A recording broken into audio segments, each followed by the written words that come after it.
पवित्र श्रीमद् भागवत गीता, पवित्र चारों वेद, पवित्र कुरान शरीफ, पवित्र बाइबल, पवित्र गुरु ग्रंथ साहिब, पवित्र कबीर साहिब की वाणी में छुपे हुए गूढ़ रहस्य अर्थात तत्व को जानने के लिए कृपया अवश्य सुनिए जगत गुरु तत्वदर्शी संत रामपाल जी महाराज के मंगल प्रवचन।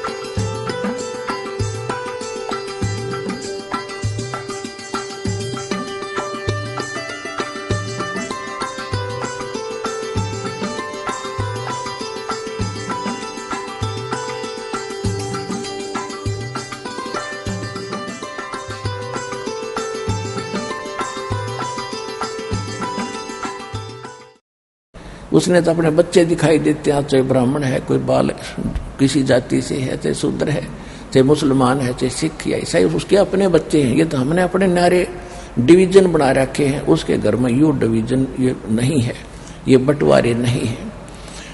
तो इस किले को तोड़ने का मालिक के पास कैसे फार्मूले हैं? ये फार्मूले लाए दाता ने उस पुण्यात्मा तक पहुंचने के लिए कि वो देख कितनी अच्छी आत्मा थी, आज भक्ति गलत करके अपना जीवन नाश कर रही है और भूल गई भगवान को। अब क्या किया दाता ने, उसी कॉलोनी में किसी भगत के यहाँ सत्संग किसी ने प्रार्थना की, उस शारदा वाली कॉलोनी में एक किसी गरीब से घर में सत्संग रख दिया भगत की प्रार्थना पर। अब जिसके घर सत्संग था वो सब कॉलोनी में जाके आसपास प्रार्थना करके आती है। भगवान का आदेश है, बेटी बच्चों सबको बता के आना कि हमारे घर सत्संग होगा। ना आएंगे वो स्वयं दोषी होंगे, भगवान के दरबार में फिर उनका लेखा होगा। वो न्यू ना कहेंगे भगवान हमें किसी ने बताया कोई ना भक्ति करने के लिए। तो ये अगर आपका संदेशा पाकर आपके घर नहीं आएगा तो फिर वहां वो कहने जोगा नहीं रहेगा। पर धर्मराज उससे पूछेगा कि देखिए बहन, ये भाई आपको प्रार्थना कर रही थी कि हमारे घर सत्संग होगा, आप आइएगा। इस दृष्टिकोण से वो सभी कहकर आए। शारदा को भी कह के आई वो कि शारदा आज हमारे घर सत्संग होंगे, हमारे गुरु जी आएंगे, आप भी आना। शारदा ने पूछा कौन है तुम्हारे गुरु जी? कि वो परमात्मा कबीर जी। और शारदा ने पूछा कौन से कबीर जी? कि वो जुल्हा, कि क्या वो जुल्हा कबीर? हाँ जी जुल्हा कबीर।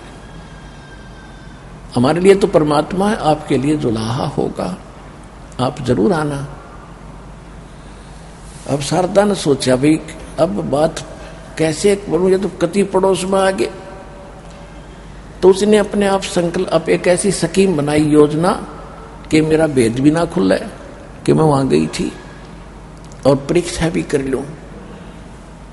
तो उसने क्या किया, मुंह पे पल्ला डाल के, और परमात्मा बैठे थे, पहले ज्योति जलाते थे। एक ज्योति जलाते, जैसे हमने आपको बता रखी है खड़ी ज्योति, अमर ज्योत बोलते हैं, देसी घी की, गाय के घी की या भैंस के घी की।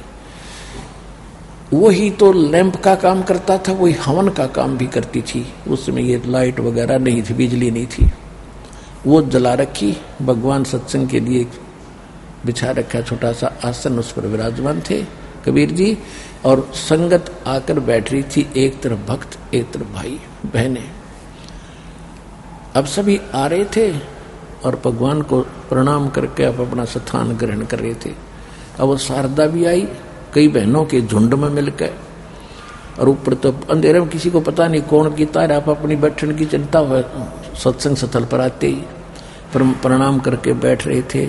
जब शारदा पहुंची मालिक के पास, मुंह पर पर्दा किए किए, और परमात्मा ने कहा कि हे सर्वानंद की माँ, आज दानक के पास कैसे आ गई, तेरी बेइज्जती हो जाएगी। और सिर पे हाथ रख दिया, एक हाथ सिर पे रखे हुए थे और एक वचन कह रहे थे भगवान। सिर पे हाथ रखते ही उसका जैसे टनों वजन, हजारों टन वजन शरीर से हट गया।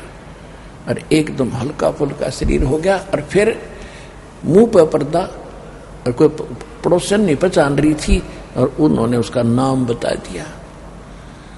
सर्वानंद की माँ शारदा कैसे आगे पड़तानी एक धानक के पास, तेरी इज्जत का नाश हो जाएगा, क्या कहेंगे तुझे ब्राह्मण लोग।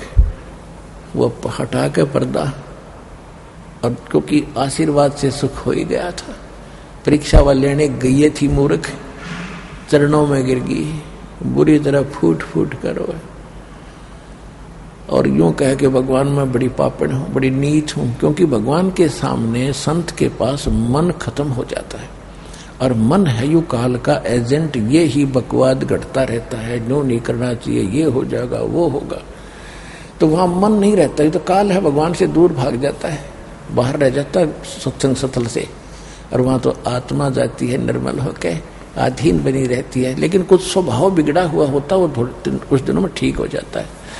तो जाते ही चरणों में लेट गिरा, अपना सारा अपराध स्वीकार कर रही है।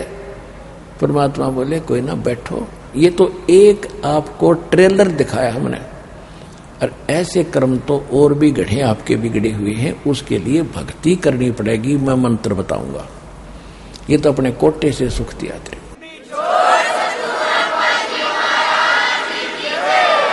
अब और कहाँ ठिकाना था शारदा जी को।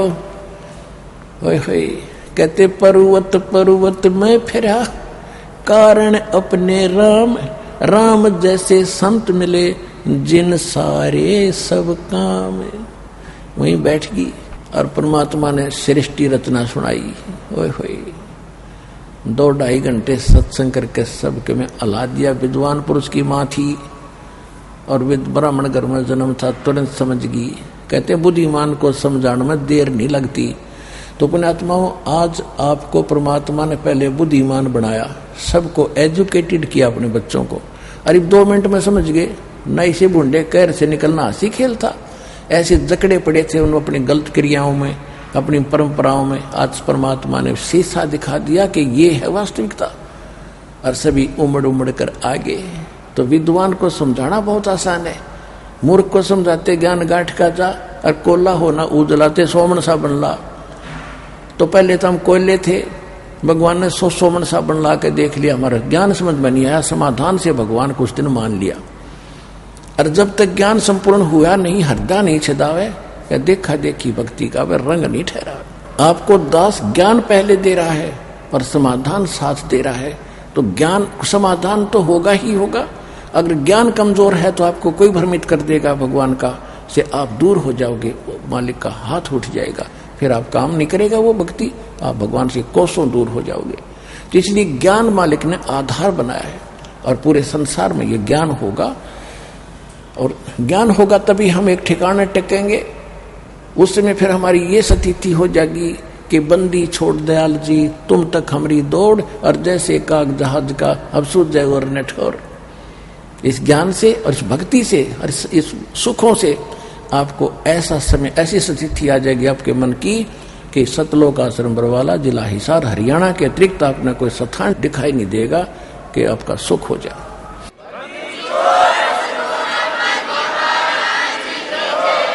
शारदा जी ने ज्ञान सुना, सृष्टि रचना सुनी, ब्राह्मण घर में जन्म था, घर जाके बात बात हम अपने बेटे से भी पूछी, बेटा भी जब तक ठीक बतावा, खा माँ ये ऐसा लिखा है, ऐसा लिखा है। अरे भाई फिर माँ विष्णु महेश भी की जन्म मृत्यु बताई है, पढ़िए इसमें। खा माता लिखा है, लेकिन वैसे लिख दिया तो वैसे लिख दिया। अच्छा भाई वैसे लिख दिया, ठीक है। तुम इससे बता तू विद्वान पाक रहा, और इससे हम वैसे लिख दिया, फिर तेरी विद्वता तू कहाँ से लाया बेटा, है क्यों मूर्ख बना रहा है तू। तो उसने अपने बेटे को समझा, बेटा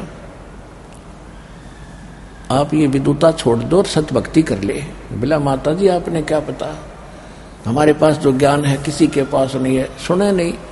एक दिन उसने सोचा कि अपनी माता से मैं अपना नाम बदलवा लूं, क्योंकि मैंने आसपास के सभी विद्वान ब्राह्मणों को शास्त्रार्थ में पराजित कर दिया, इसलिए मैं अपना नाम सर्वाजीत रखाना चाहता हूं कि मेरे नाम से सबको परिचित हो जाए। ये सर्वाजीत है, यानी सब पर विजयी हो चुका है विद्वानों पर। माँ से कहा कि माँ मेरा नाम बदल दो।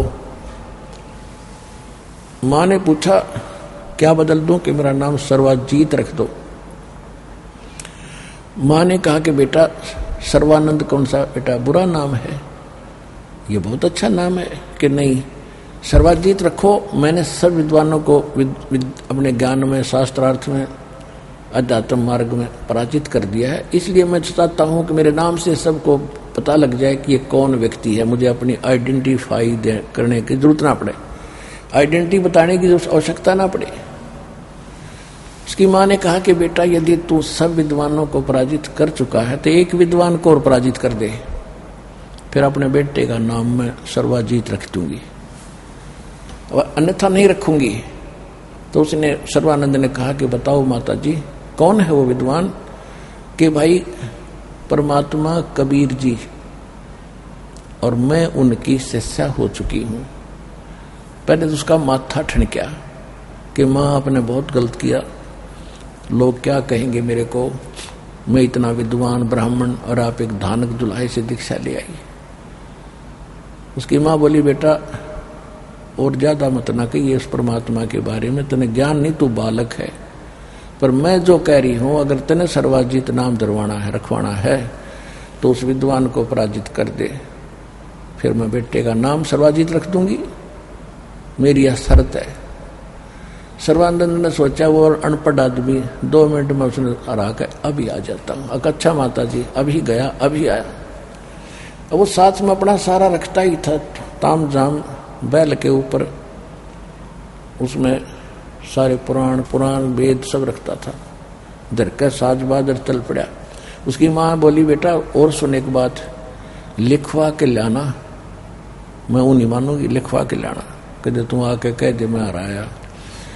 अब वो जाकर गया, वहां पहुंचा जुलाहों की कॉलोनी में, और कोई ब्राह्मण आ जा। आज से 600 वर्ष पहले कितनी छुआछूत थी, और वो भी वो ब्राह्मण जिसका बोल वाला हो और जिसके पास वेद ग्रंथ तिलक पिलक लगा के पूरी वेशभूषा बना रखी उसने, मूंड मांड मुड़ा के इतनी मोटी चोटी रखवा के। इस प्रकार की वेशभूषा का आदमी जुलाहों की कॉलोनी में प्रवेश हो गया, विद बैल के साथ सारे सदग्रंथ लिए। तो सभी देख रहे हैं जैसे गांव में हाथी आ जाता था, हम देखा करते खड़े होकर छतों पर चढ़ चढ़ के हाथी आ गया, हाथी आ गया। तो ऐसे सभी जुलाहे देख रहे थे अपनी झोंपड़ियों से निकल कर। आगे एक चौक के ऊपर जुलाहों का कुआं था, बनी में स्टार्ट में थोड़ी सी अंदर, गांव से थोड़ा सा बाहर कॉलोनी के चौक सा पड़ता था। और उसमें से परमात्मा की मुंह बोली बेटी कमाली, जो शेख तकी एक मुसलमान पीर की लड़की थी, मृत्यु होने के बाद कब्र में दबा दी गई थी। और सिकंदर लोधी कबीर जी की जो है ना महिमा और लीला को देख करके वो उनका शेष हो चुका था। लेकिन शेख तकी उनका धार्मिक गुरु था, किसका? सिकंदर लोधी दिल्ली के राजा का। लेकिन शेख तकी नहीं मानता था, ईर्ष्या करता था परमात्मा से। उसने एक शर्त रखी थी कि मेरी मृतक लड़की को कबीर जी जीवित कर देंगे तो मैं इनको भगवान रब खुदा मान लूंगा। तो परमात्मा ने कई हजारों के सामने कब्र फुड़वा के वह लड़की जीवित कर दी थी, जो 12-13 वर्ष की थी, कबीर परमात्मा ने। तो इस चमत्कार को देखकर हजारों की संख्या में परमात्मा के दीक्षित हुए थे, पर शेख तकी नहीं मान्या था।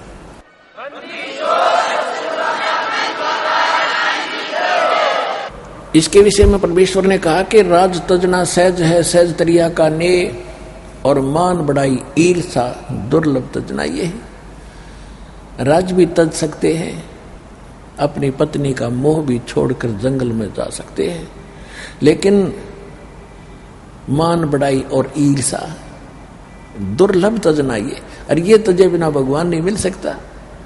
मान बढ़ाई और ईर्षा जब तक अंदर से नहीं खत्म होगी, भगवान निकट नहीं आएगा।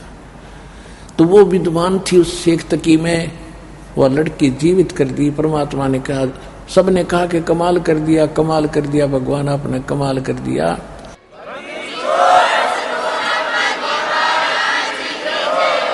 उस लड़की का नाम कमाली रख दिया परमात्मा ने, कमाली। कबीर साहब ने कहा कि जा अपने पिता के साथ लड़की ने कहा कि नहीं, आज मुझे अपना ओरिजिनल फादर मिल गया, असली पिता मिल गया। ये तो नकली पिता था, मुझे मिट्टी में दबा कर चला गया था, ये मेरा पिता नहीं है। तो परमात्मा ने वह लड़की अपनी बेटी के रूप में अपने पास रखी थी, और घर परमात्मा का ज्ञान सुनकर वह बेटी भी अच्छे ज्ञान से परिचित थी।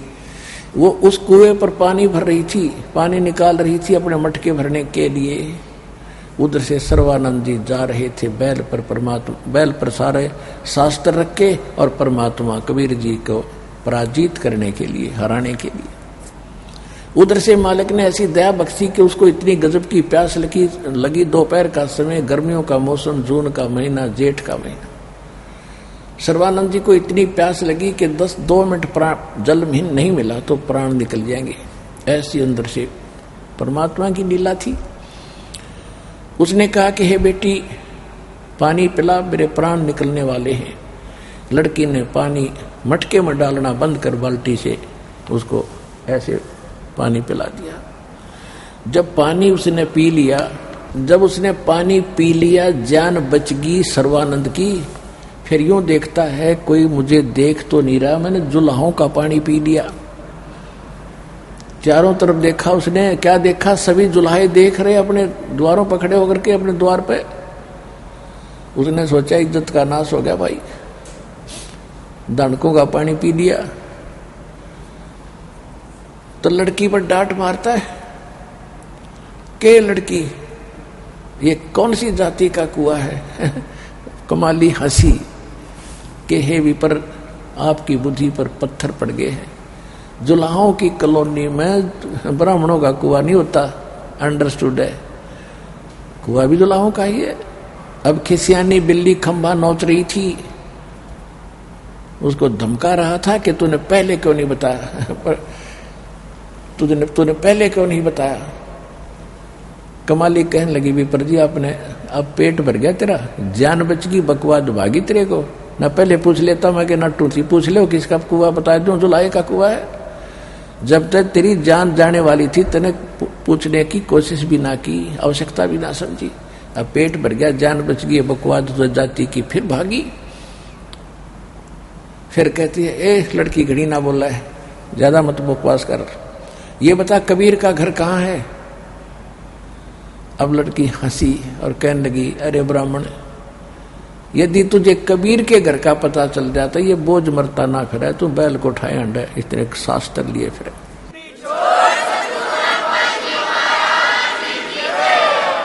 तुझे कबीर के घर का पता को नहीं। कबीर का घर शिखर में सतलोक, अरे जहां सलहली गैल और पाँव न टेके पपील के, तू पंडित लाज रहा बैल। ओए होए।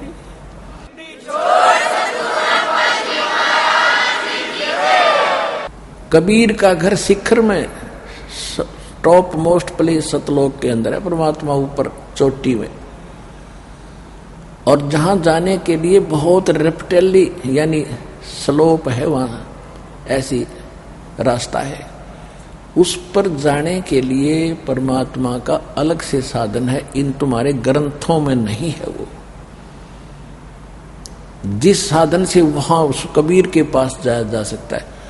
तो वो कहता है, लड़की ज्यादा मत बात बना, तो ये बताए कॉलोनी में कहाँ रहता है वो कबीर। लड़की नेक आत्मा थी और गुरु की सच थी, उस परमात्मा के निकट रहती थी, सारे गुण थे उसमें। कहने लगे, आओ पंडित जी मेरे साथ साथ आ जाओ, मैं उन्हीं की बेटी हूं। अब पानी उठाकर लड़की मटका आगे आगे चल पड़ी, ब्राह्मण पीछे पीछे जा रहा है। अंदर जाके वो बाहर खड़ा हो गया। लड़की अंदर गई, कहा पिताजी एक ब्राह्मण आया है, सर्वानंद नाम बताता है। उसने कहा कि कह दे सर्वानंद आया है, आपसे कुछ चर्चा करनी है ज्ञान पर, आपसे बहुत से ग्रंथ लिए हुए हैं, आपसे शास्त्रार्थ करने के लिए कह रहा है। परमात्मा ने कहा, बेटी बुला लो, ब्राह्मण को लाओ अंदर बुला के आदर के साथ। तो उसने कहा कि आ जाओ ब्राह्मण, पिताजी बुला रहे हैं आपको। अब ब्राह्मण ने क्या किया, सर्वानंद एक लोटा ले रहा था, लोटा पीतल का, और कहा कि लड़की ये लोटा भर मेरा पानी का। अब वो लाई लोटा, बड़ा लोटा लाकर उसका भर दिया लोटा पानी का, और कहा कि ऐसे कर इस मेरे वाले लोटे को पकड़ के ले जा और कबीर को दे दे, जो इसका उत्तर दे वो मुझे बताना। अब उसने इतना लोटा लबालब भर रखा था कि उसमें एक टोपा भी पानी डाल दे तो बाहर आवे। तो लड़की धीरे धीरे लेकर गई, कही पिताजी सर्वानंद जी ने ये लोटा दिया है और कहा इसका उत्तर जो कबीर जी दे वो वापस मुझे बताना। परमात्मा के पास एक मोटी सुई थी, वह सुई लोहे की उठाकर उस लोटे में डाल दी और कहा बेटी ये उत्तर दे दिया, उसको दे दे जाकर ब्राह्मण को। जब वो लड़की वहां लेकर गई लोटे को, ब्राह्मण ने पूछा क्या उत्तर दिया, कि जी ये मुझे मालूम नहीं उत्तर क्या दिया, इसमें एक सुई डाल दी पिताजी ने, कहा था कि यही उसका उत्तर है। तो वो अंदर आया और कहा कि कबीर जी आपने ये क्या उत्तर दिया। परमात्मा ने कहा कि सर्वानंद जी आपका प्रश्न क्या था।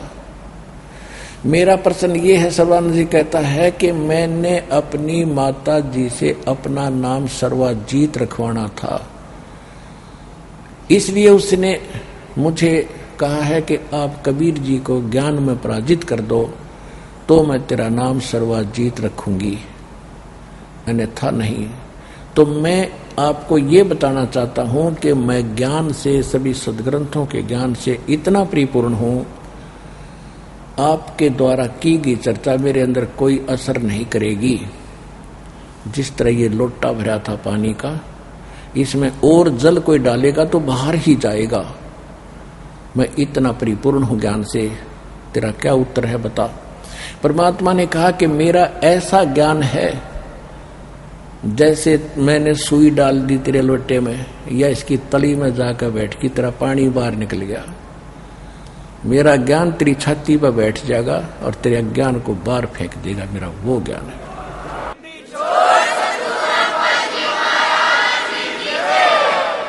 तो कहने लगा अच्छा ऐसा है कहा। अब ये सुन के कि कोई विद्वान आया है, कबीर जी के साथ खसने वाले कोई ना कोई आ ही जाते थे, लेकिन ये कुदरती बात है, घर का जोगी जोगड़ा हर बार का जोगी शद।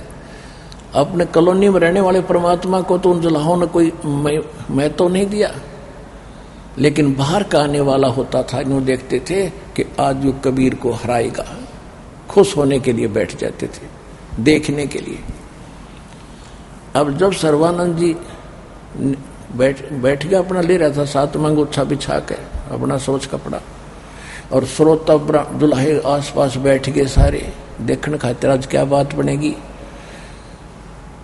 तो सर्वानंद जी ने कहा कि प्रश्न करो, कबीर जी से कहा प्रश्न करो। परमात्मा ने कहा कि कौन ब्रह्मा का पिता है, कौन विष्णु की माँ, शंकर का दादा कौन है, सर्वानंद देवता। अब लगा फिर करने इसका कोई माता पिता नहीं, अजरो अमर है, सर्वेश्वर है, महेश्वर है, फलान है, धकड़ है। परमात्मा बोले आपके पास देवी पुराण है, सब शास्त्र मेरे पास। उसके तीसरे स्कंद में विष्णु भगवान स्वयं स्वीकार करता है, अपनी माता को कहता है कि तुम शुद्ध स्वरूपा हो, ये सारा संसार तुम से उद्भासित है, मैं ब्रह्मा और शंकर हम आपकी कृपा से विद्यमान है। हमारा तो आविर्भाव माने जन्म, त्रोभाव माने मृत्यु होता है, हम नित्य नहीं है। और शंकर भगवान खुद कहता है कि जब ब्रह्मा आपसे जन्म ले उत्पन्न हुआ है माता, तो तमोगुण शंकर क्या आपकी संतान नहीं हुआ। उसने निकाला, उठा के लाया ग्रंथ, देवी पुराण खोला संस्कृत भाषा में, बाकी अनपढ़ सारे थे ही। कहने गए झूठा इसमें कहीं नहीं लिखा, देखो। और सामने को पढ़ने वाला था, देखो ये झूठ बोलता है, कहीं नहीं लिखा। तो सभी ने ताड़ी पीट दी, जुलाहों ने, अनपढ़ों ने। परमात्मा बोले भाई ठीक है, आप जीत गए, मैं हार गया, यही चाहिए आपने कहा। बस परमात्मा ने पता था कि जान बूझ साची तजय और करे झूठ तेने, और ताकि संगत है प्रभु सोपन में भी ना दे। परमात्मा ने सोचा जान दे दुष्ट ने, मानना तो इसने है ही नहीं, कि बोल भाई ठीक है आप जीत गए मैं हार गया। कहने लगा ऐसा नहीं, कच्चा काम नहीं करता मैं, लिखवा के लूंगा। अगर लिख भी आप पहले मत अनपढ़ हूं, लिखूंगा क्या, अशिक्षित हूं।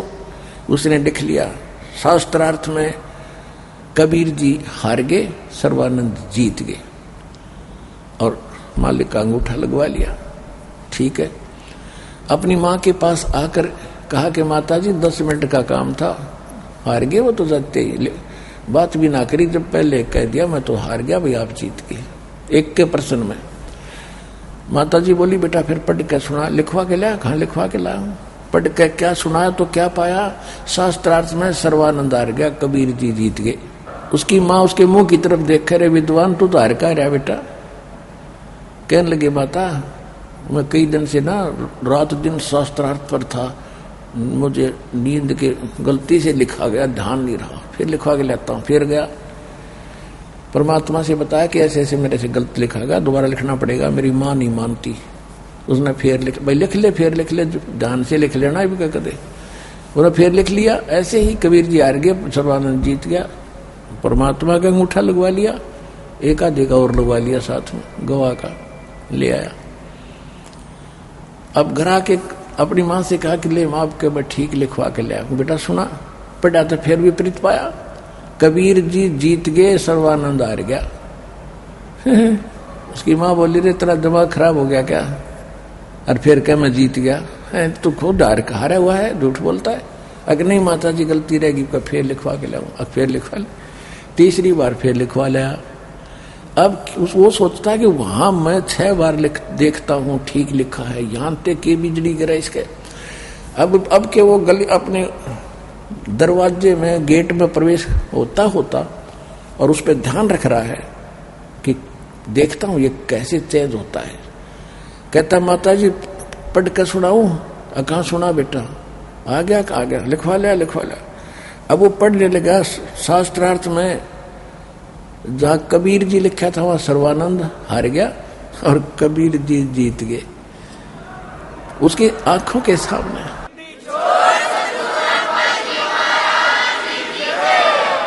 सर्वानंद की आंखों के सामने अक्षर चेंज हो रहे हैं और फिर ये पढ़कर बैठ गया, कलेजा पकड़ कर वहीं का वहीं। आंखों के सामने अक्षर चेंज हो गए। तो हम ज्यादा इस बात न पसंद करें हैं। अब कबीर साहब से धर्मदास जी कह रहे थे कि भगवान ये लोग तो ज्यादातर चमत्कार को मानते हैं, आप कोई चमत्कार कराया करो। परमात्मा बोले भाई जो चमत्कार करता ना वो संत नहीं, वो तो ढेड आदमी, निकम्मा आदमी होता है। और जिससे चमत्कार ना हो वो भी संत नहीं। बता संत कभी नहीं कहता जा तेरा न्यू कर दूंगा, जो तेरा न्यू हो जाएगा, तेरा नाश कर दूंगा, तेने फलाना दे दूंगा। नहीं, संत साधना बताता है, सत साधना कर देता है और उससे अपने आप चमत्कार होंगे। एक नहीं 100 होंगे। वो करते नहीं, अपने आप होते हैं। संत ने जिसे चमत्कार नहीं हो।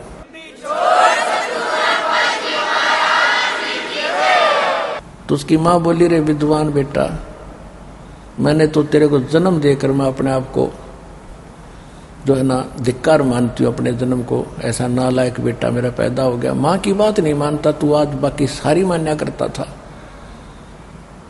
जब ने बोला माँ अब मान दूंगा, अब मान लूंगा, क्यों सारी अकल ठिकाना आएगी। घर में माँ की दुर्गति हो रही थी, वह ठीक हो रही, तब भी ना जच्ची इस मूर्ख के मान बढ़ाई के भूखे के। कहने लगा अब मान लूंगा, माँ सचमुच भगवान है। उन्होंने एक प्रश्न किया, उन्होंने सदग्रंथ का नाम लिया, मैंने खोल कर देखा माँ सचमुच यही लिखा है। लेकिन अहंकार वश मैंने झूठ बोली कि ऐसा नहीं लिखा है, ये झूठा है।